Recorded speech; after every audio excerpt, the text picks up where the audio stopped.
Hi, lovely people.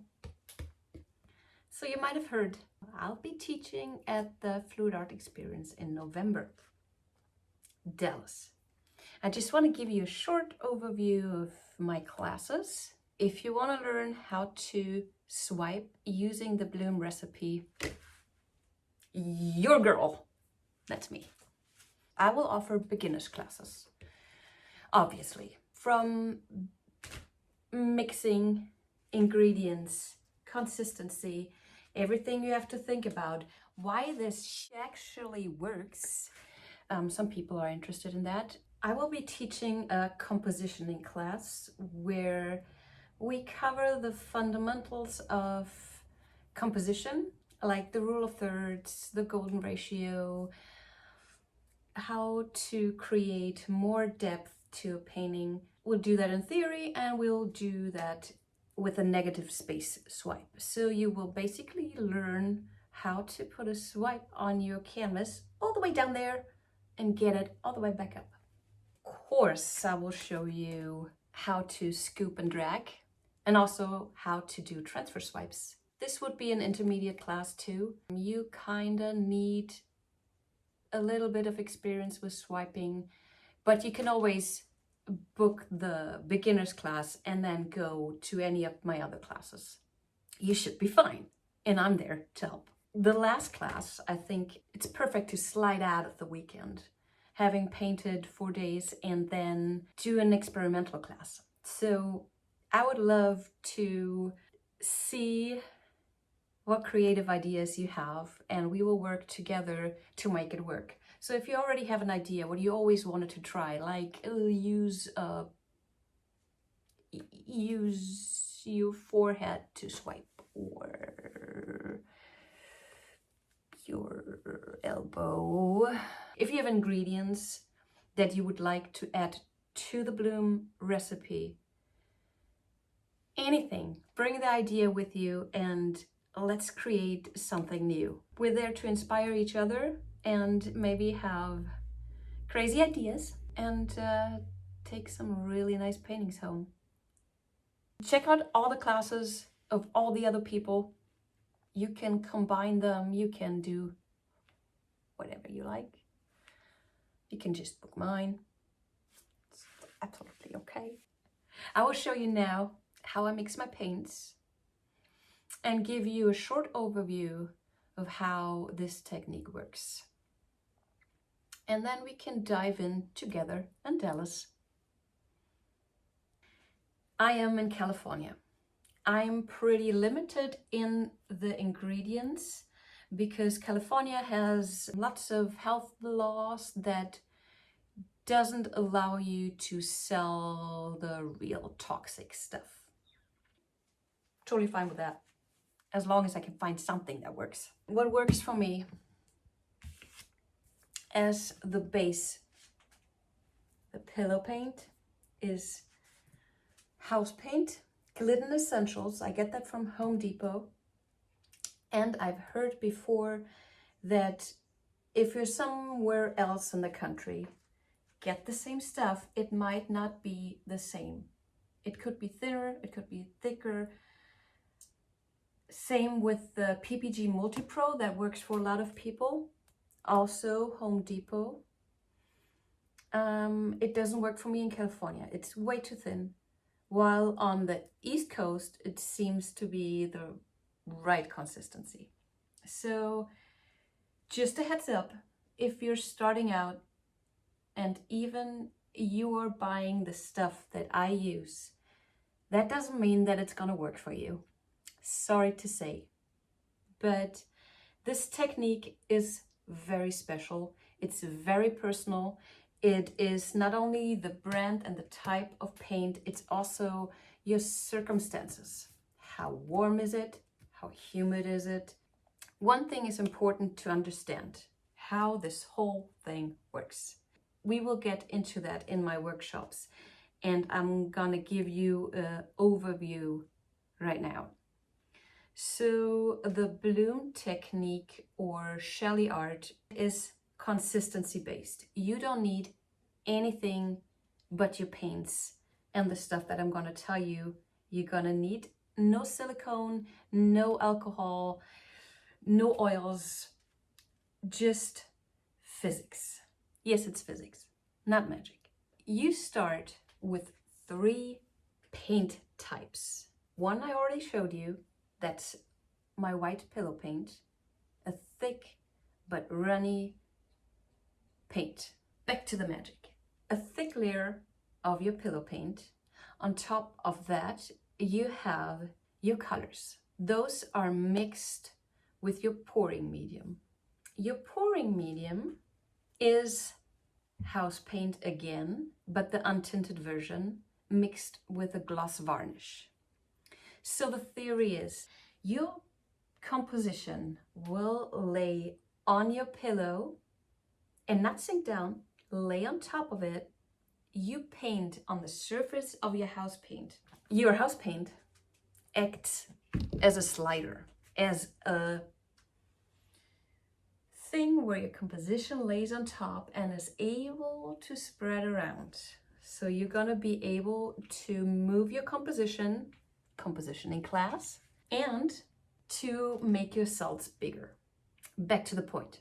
Why do you have cells? 3 consistencies: thick, semi-thick, and thin. The thinnest layer is the so-called cell activator. Main ingredient is floetrol, the Australian kind, unfortunately. So what this does is not only thin out your paints, it also has less surface tension. If something doesn't have surface tension, or not a lot, it is able to just sink through the surface of your paint. That's what this does. You have 3 layers: thick, thinner, very thin. Your thin layer is able to sink through the other layers. When it does that, other paints come back up, creates cells. The last thing you need is friction. You want to slide your paints out. You can do that creating a bloom by blowing with your mouth or a hairdryer, or you swipe like I do. Now you know how it's happening. I already showed you the pillow. I will show you the rest. My pouring medium. This guy, that is the untinted house paint. It is possible to just use an acrylic binder and mix it with your paints, but that will require a little bit more experimentation. I don't have enough knowledge, so we go with this. Home Depot again, Behr Dynasty, deep base. That's what they mix their vibrant colors with. So it doesn't have any titanium white in it, so it will dry clear. Get it as glossy as you can. I think this paint just does semi-gloss. Works fine though. Home Depot. Not super cheap. I think 60 bucks for a gallon. You can get pints/liters, which is not a pint, it's a quart. This is already slippery and will slide over your pillow paint. What makes it more slippery and more slidey is this guy. This is minwax, not mini-wax, minwax polycrylic. It is made for wood. I do not recommend varnishing your art with this. It is not, I assume you can, but it doesn't have the quality that an art varnish has. So I wouldn't do it. Get the gloss to make your pouring medium even more slippery. So I mix this 2 parts, 1 part of this. 2 parts, 1 part. I mix that up and fill it in a squeeze bottle. You need to shake it once in a while. This is good for me. Again, it might be different for you. Once you mix it with your paints, the paints start curing and they will thicken up after a while. So the mixed up paints I use for a few days, not longer. And they are actually best if they are just mixed up. You can wait overnight to get rid of bubbles or anything. I will always wait overnight if you're mixing pigments. So the ratio 2:1 is fairly thick consistency, but it's perfect for pigments. I will show you how to mix up pigments in a bit. 2 paints usually are thicker, and within brands we have different consistencies in those as well. So it won't be really helpful to tell you the ratios I mix my paints with, because all 2 paints have different consistencies and different behaviors, and you need different amounts of your pouring medium depending on your paints you choose. So the sheleeart course, I have a discount code below, by the way, if you want to take the class from the OG, because Shelly is the one who figured this out. All respect to her. That was a great find, girl. She recommends this varnish. It's a water-based polyurethane as well, but I'm assuming this is made for artworks, while this, again, made for wood. When I mix my 2 paints, I use this to thin out my consistency. You can also use the polycrylic. So since Shelly recommends this, and I think she's right, there's something to this that makes it better. It's almost like it holds the salts better. I always put a couple of drops in my pigments, just, I know. Pouring medium and paints is the 2nd layer. 3rd layer, cell activator, magic juice, catalyst, stray floetrol, and 1 tip. When you're starting out, always use Amsterdam Studio paints, standard series. Every Amsterdam paint I used for my cell activator worked so far. So start with these just to make sure you're doing it right. Okay.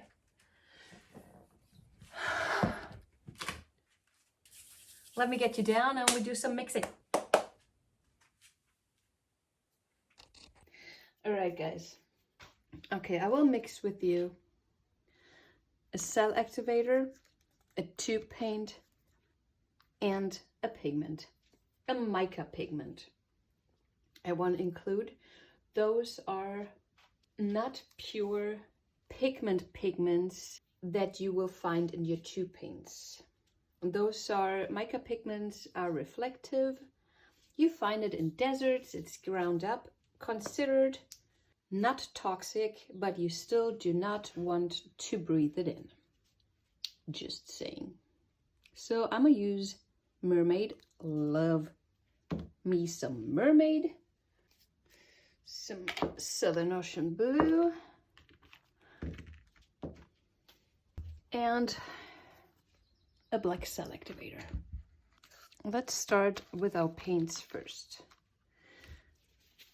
So I told you already, this is my pouring medium, 2 parts Behr Dynasty, 1 part polycrylic water-based gloss.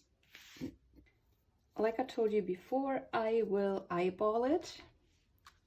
I have that much paint in my cup. And I will start, let's get this out of the way, by just putting approximately double in there. And I will just start mixing until I do not have any lumps or bits in there.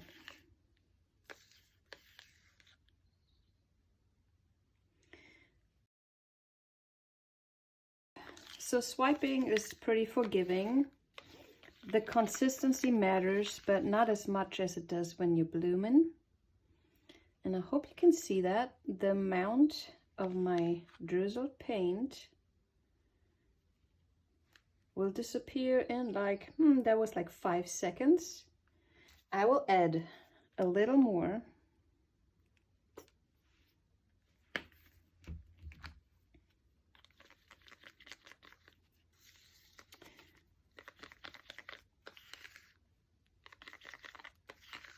Until I have a paint that is running off my stick, leaving a small mound that disappears in 2 to 3 seconds. As long as it runs off your stick like this. Let me see. It should be good. This is my tube paint. Let's keep going and use the pigment. So mica pigments are way easier to disperse than real pigments. I'm gonna just call them real pigments because I don't have a better name. While you have to grind some of the real pigments, the micas are fairly easy to dissolve, like I said. So wear a mask for that and move really slowly. You don't want to sneeze in your jar. You don't want to talk into the jar.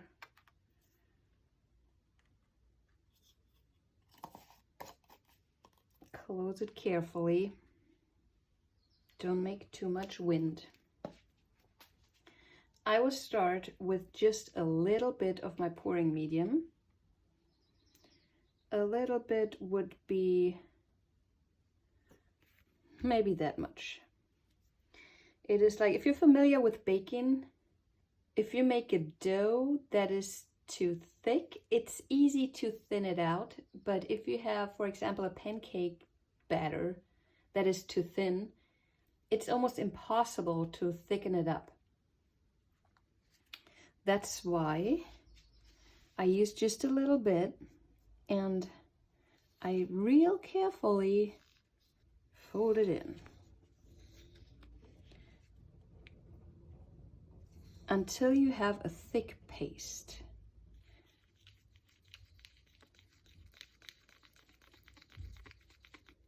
And once all your little pigments are wetted, don't know if that's a word, I will start mixing more powerful, because nothing can actually fly around anymore. Okay, see how quick that went and how thick it is. I will slowly add more of my pouring medium, and I will do that until I have the consistency I want. That's already good. So with pigments, with mica pigments, let them sit for maybe overnight. They will thicken up. It is, again, same thing as your pancake batter. It will, most recipes want you to have your batter sit for half an hour so the flour can mix in with the water better. That's what we're doing here too. And seriously, a lot of people waste so much pigments because they use them right away. See how it's the perfect consistency now, maybe a little thin, but if you wait an hour or so, it'll be perfect. You might even have to add a little bit more of your pouring medium. Those are the two pretty blues. Let's now do our black cell activator. Like I said, use the Amsterdam brand. It's guaranteed to work.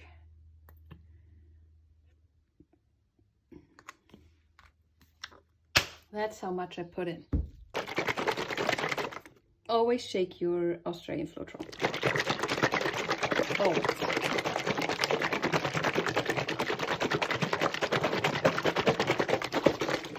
I like to get the tiny bottles because this does go bad. And it's sad when you pay that much money. Plus get something from Australia. Not everybody wants to hear this, but it's not the best thing to do. Okay, how I start with adding the same amount. Approximately. But I'm thinking that is like 1:1. And I do like my cell activator thicker. It's totally up to you. The thinner it is, the more cells you get, but the more it will sink. And the less shape it can hold.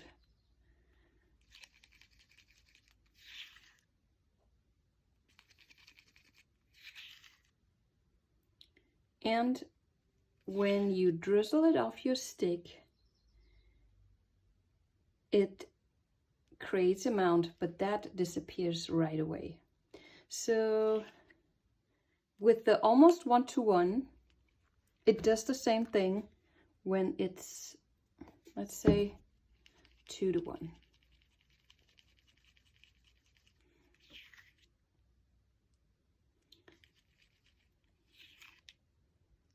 And both will work. Again, if you experiment, sit down for a day, do all kinds of stuff. You will learn so much.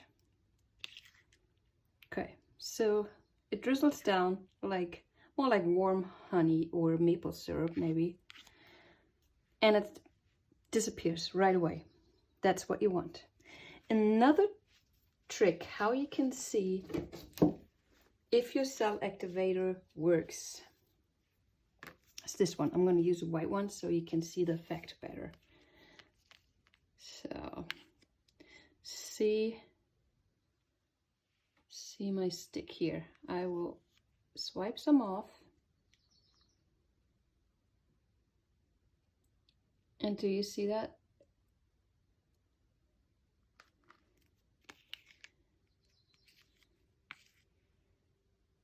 That's a pretty good indicator that you will get cells.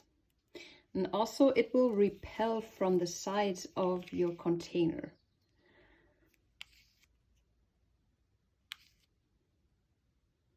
As soon as you can see craters on your paint,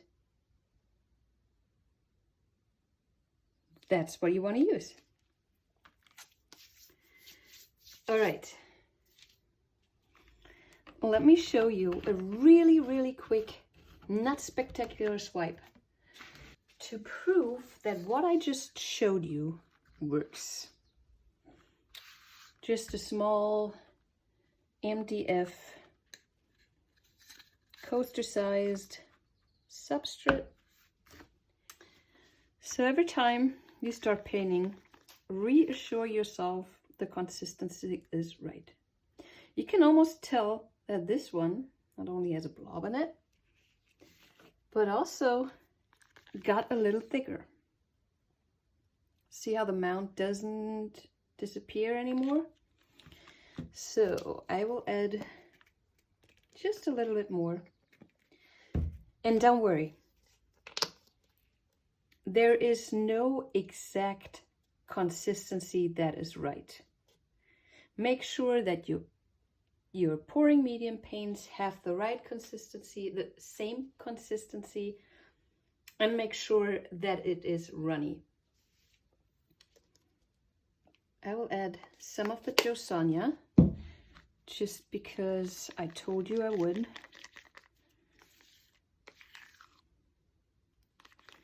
In one of my classes, in the intermediate bloom swiping. We will dive more into consistencies. What does it do when it's thicker? How can we intentionally use different consistency, and what does it do? So it's a very fun thing to experience, and that's when you learn. That's when you see it with your own eyes and do your own experiments, that gives you the most knowledge, at least in my opinion. Okay guys, we start with our first layer, and I don't want this to spread out right away. I'm gonna get you down so you can see. That is maybe like a very heavy 1/16 inch that the puddle of paint is thick. All right, see, it is moving a little bit, which is absolutely fine. This is again our slider, our transportation thingy for our composition. So layering can be done in different ways. One is directly on the canvas, the other one is on your tool, or on both. Let's start with just doing it on the canvas. So this is our second layer, and you can put on as many colors as you want, as long as they are mixed with your pouring medium. See how fast this thickened up? It is one big blob. I'll just put one drop of this in and a tiny bit of pouring medium. Okay, this is part of my second layer. And now our third layer. We want to make sure that our third layer covers the second one. And what I'll do is, with my edge, grab the black and slide it over the white, and hopefully take some of the blues with me. Just like that.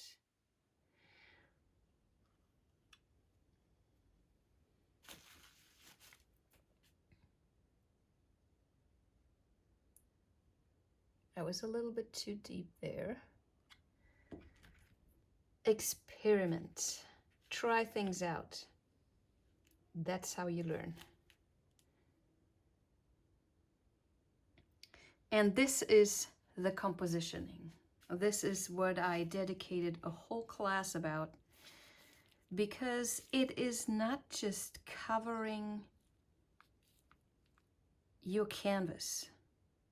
It's also the painting part. Meaning, at this point, I have a lot of my first layer, the pillow paint, underneath, so my composition can slide around. So that means I can decide to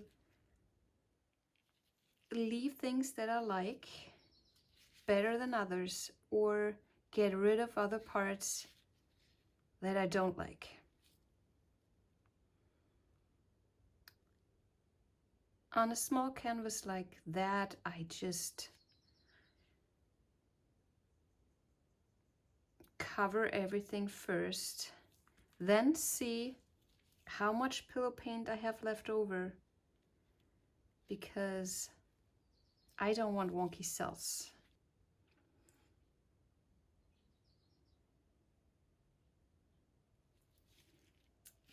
I do like a lot about this.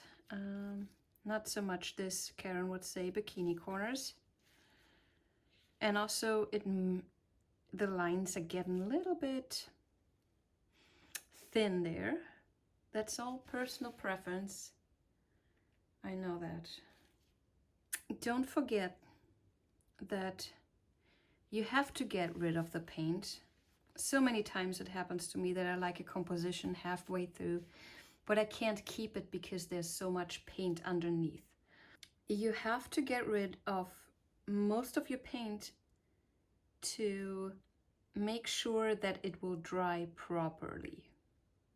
What I mean by drying properly is I don't want my composition to move. I don't want the cells to disappear. I do not want any kind of cracks. Okay, in a nutshell, that was it. It sounds easy, it is easy, but you have to do the work in the beginning. Make it your own, figure it out. And I'm happy to help. Book a class in Dallas with me. You can learn how to do this. You can learn how to do this or that.